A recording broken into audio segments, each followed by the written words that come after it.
Hi, this is Fred Hennis coming to you from our Gateway office. This is where we have staff meetings, and this is also where we have our elder meetings twice a month on a Wednesday, every other Wednesday. And this is the place where a lot of decisions get made, a lot of things get prayed over, including what I'm going to share with you today. And if you've never been in the office, sometime after this shelter in place is all over, come on in, pay us a visit. We'd love to give you a little tour of the office. But let me talk about the impact that we believe this campaign, this open door campaign and campus renovation is going to have on the church. First off, there is no way for we can say, well, if we do this, we're going to grow by X percent. Growth is always up to the Lord, but there's two ways to measure growth. One is numerically, the other is spiritually. But we do believe there will be impact in both of those areas. And here's what this campus is going to address. Number one is we have a lot of first-time visitors that when they come and we ask for feedback, they tell us that they had a hard time finding the entrance to the church because it's not intuitive. You pull up and it's like, well, where is it? And the church building itself doesn't really stick out to be a conventional church building.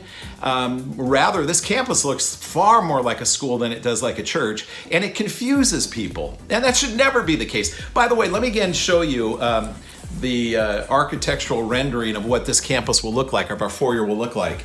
That is the new entrance that we will be using. Man, I think that looks so cool. But anyhow, first we're going to be very identifiable as to how to get into the church through the foyer.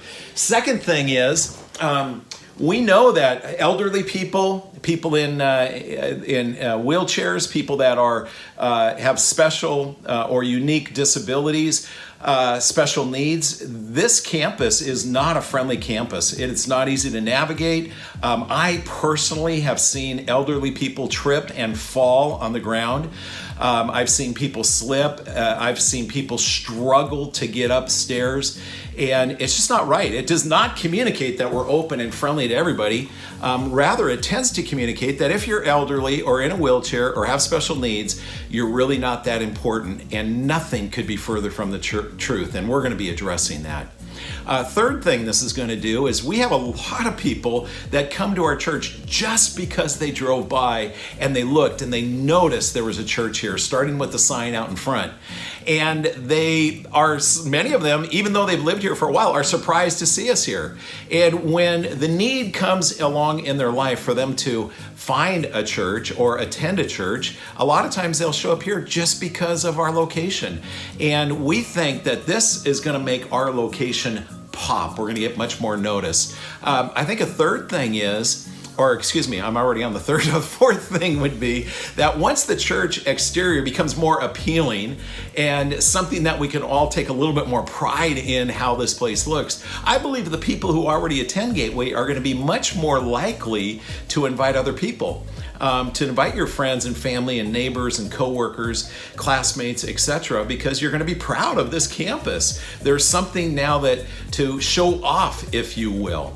And I think the fifth thing is remember Field of Dreams, Kevin Costner, that movie, if you build it, they will come. There is a certain intangible like that. When we start the construction, we see it happening, it's going to get people's attention. They're going to say, wow, what's going on at Gateway? And presumably what we want that to be interpreted as, there must be something good going on. And so we believe it's going to make the church a little bit more appealing. And of course, you never keep a person by what your church looks like. You keep them by the gospel message you deliver. But we want to give people a chance to hear the gospel, and we got to get them in the doors to do that, at least in our sermons. And a spiritual growth, to make this happen, we still have some money to raise. And anytime we go after raising money, or God asks you to, or the church leadership asks you to pray and consider, and then you take that to the Lord and the Lord puts it on your heart. Giving takes tremendous faith and tremendous obedience. And anytime you exercise your faith and obedience, you tend to grow spiritually. And we believe that is going to happen as a result as well. So when we look at, what's going to come of all this?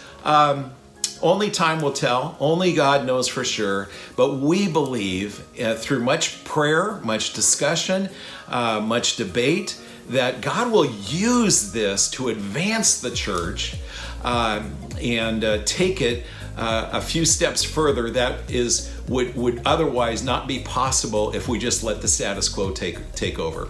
So that is the dose for today. I'm going to come back to you later on in another daily dose and talk about more about the cost and how we're going to raise that residual money that's left over to raise. So stay tuned for that. We'll come at you in another day. God bless you.